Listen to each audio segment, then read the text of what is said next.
আগে জানা ছিল ম্যাচটা নিয়ম রক্ষার, তবে শামসুন নাহার, মনিকা চাকমা, ঋতুপর্ণা, তহুরাদের কে সেটা বোঝাবে। একে তো তুর্কমেনিস্তান ফিফা র্যাঙ্কিংয়ে বাংলাদেশের চাইতে 13 ধাপ পিছিয়ে, তার উপর জয়ের ক্ষুধায় গেল ম্যাচের সেরা একাদশটা অপরিবর্তিত রেখেই মাঠে নেমেছিলেন কোচ পিটার বাটলার। বাকি ছিল তুর্কমেনিস্তানকে হারিয়ে নিজেদের জয় উৎসবটা করবার, আর সেটাই করলো গোটা দল রীতিমতো প্রতিপক্ষের জালে গোল উৎসব করে। মিয়ানমারের ইয়াঙ্গুনে ম্যাচের শুরু থেকে আক্রমণাত্মক মেজাজে খেলতে থাকে বাংলাদেশ। ম্যাচের তৃতীয় মিনিটে দলের গোল যাত্রা শুরু করেন স্বপ্না রানী। নাম্বার 7 ডি বক্সের বাইরে থেকে ট্রেডমার্ক গোল। এরপর গোল উৎসবে যোগ দেন শামসুন নাহার জোড়া গোল করে। ম্যাচের 6 মিনিটে রিবক্সের ভেতরে গোলরক্ষককে করেন পরাজিত, আর 13 মিনিটে আবারও প্রতিপক্ষের জালে বল জড়ান এই ফরওয়ার্ড প্রায় একই ভঙ্গিতে।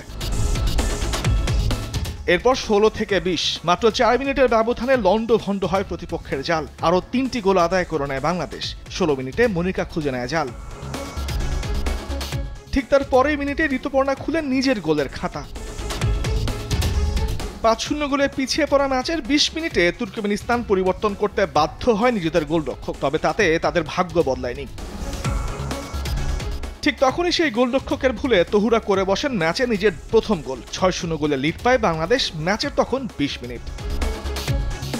এরপর প্রতিরোধ গড়ে প্রতিপক্ষ। পাক্কা 20 মিনিট গোল বঞ্চিত থাকে বাংলাদেশ। প্রথমার্ধের শেষ দিকে নিজের দ্বিতীয় গোলটি করে দলের সপ্তম গোলটি নিশ্চিত করেন ঋতুপর্ণা। ফলে বিরতিতে যাওয়ার আগেই স্কোরলাইন দাঁড়ায় 7-0।